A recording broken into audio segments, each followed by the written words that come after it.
You're listening to Arival audio recorded live at Arival Bangkok 2019 and distributed here by Tourpreneur.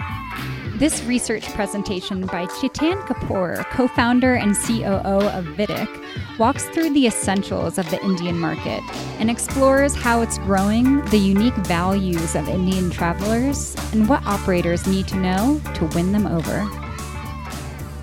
So what do you need to know about the Indian traveler and the Indian travel market opportunity? Its population, more than 1.3 billion people who are taking almost 1.7 billion domestic trips, under 25 million outbound travelers growing at 10% per year and spending more than $27 billion collectively on their international travelers. This is what you need to know about the Indian travel opportunity.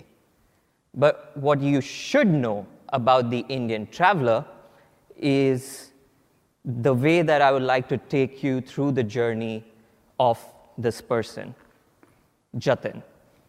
He is 32 years old, lives in Bombay, a millennial, and his journeys, his travel experiences is an indication of a couple of 100 million of Indian travelers.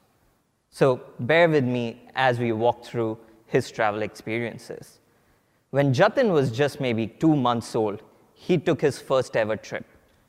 Like most Indians, his parents put him in the back seat of the car, took him to a pilgrim trip so that they could take blessings from the God so that they had Jatin. As he grew up, he traveled around the country, visiting strawberry fields, museums, as well as water parks with his cousins and friends.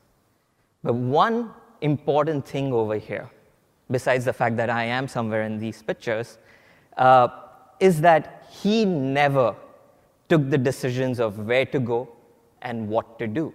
Obviously, he's a baby or less than 10 years old. As he grew up,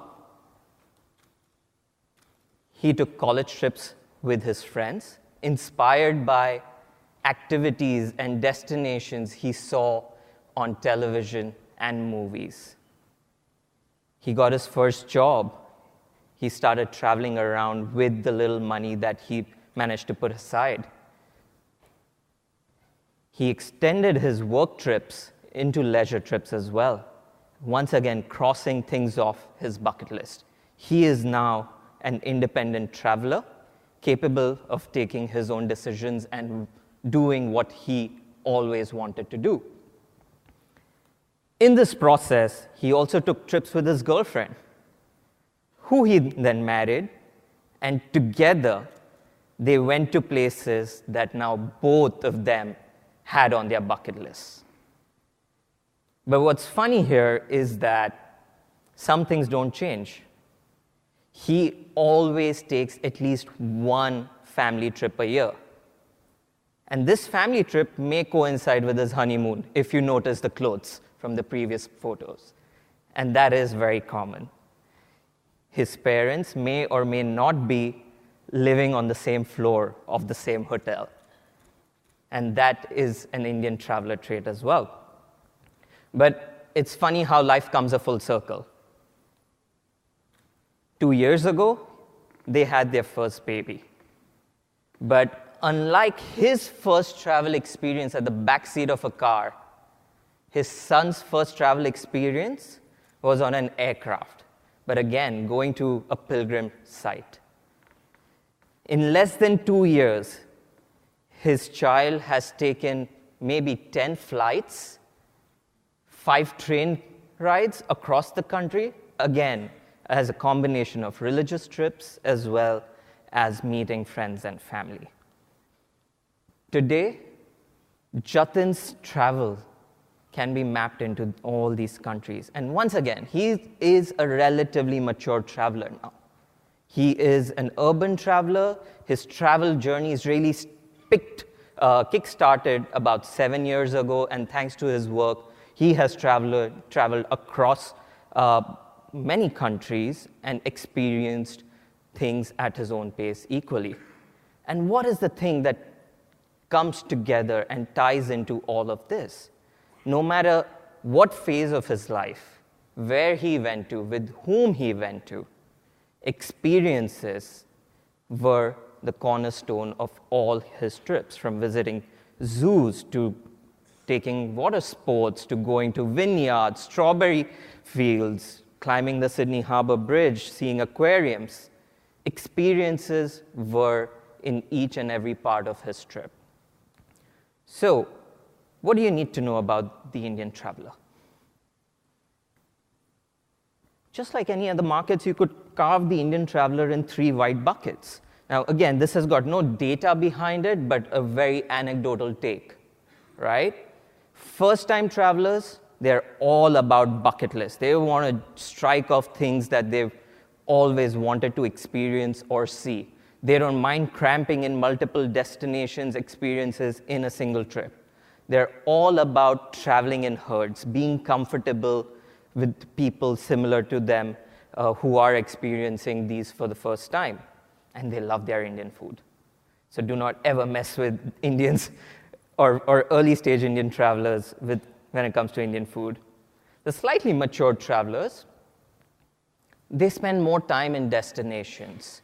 They've probably been to the destination several times, so they don't mind taking a couple of extra days just experiencing the local culture. They're more about traveling with people with like-minded intentions. They could be solo travelers or traveling with their friends or as couples. They do expand their business trip into leisure. How many over here have either come before the conference or going to stay back? Show of hands. Well, you're no different than the Indian traveler, but it's a very common trait, obviously. And they, again, don't mind spending slightly extra for relatively experienced, relatively premium experiences or doing something different. And obviously, at the top of the food chain are the super experiential travelers who want everything personalized, who don't mind spending more, staying more, and they are really the true influencers of what goes on within the mindset of the Indian traveler. How do you target them? More than 80% of the 1.3 billion Indian travelers are 18 to 50 years old. So it's a very young traveler population. Admittedly, only 24 million still traveled overseas, but that itself shows you the potential of the Indian market and the Indian traveler. Almost all of them are connected on mobile. A data plan, 4G data plan, costs a little over $2 for a month-long data plan of up to 30 GB a month. So they are always connected. And while India is a very content consumption mobile economy, there are more than 36 mobile commerce and payment company in the ecosystem trying to connect and merge the offline banking experience to the online banking experience with the help of mobile. And if you are an operator, how do you tap this mobile audience? Is to work with some of the top OTAs who anyway have access to the demand, or obviously working with smaller and more curated activities providers and specialists like Thrilophilia, Seek Sherpa, and the like. And when you bring it all together, the fact that we've got almost 1 billion people on mobile focusing on consumption, where do you target them? Besides the commercial platforms, is to target them on content-centric platforms. At most, we are still looking at 300 million people using a Netflix equivalent service called Hotstar. Just slightly under that is Facebook and the WhatsApp ecosystem. These are the travelers who don't, or users potentially, who don't shy away from consuming content because it's so cheap. And that could be one of the ways to go about it. And yeah, that's it, I think. If there's any room for questions? No? No questions. We Thanks hope very you much, enjoyed Stefan. this session from Arival, the only event dedicated to creators and sellers of tours, activities, and attractions. Head to arrivalevent.com arrival.com to register for upcoming conferences around the globe. And for insights into the in-destination industry, head to arrival.travel.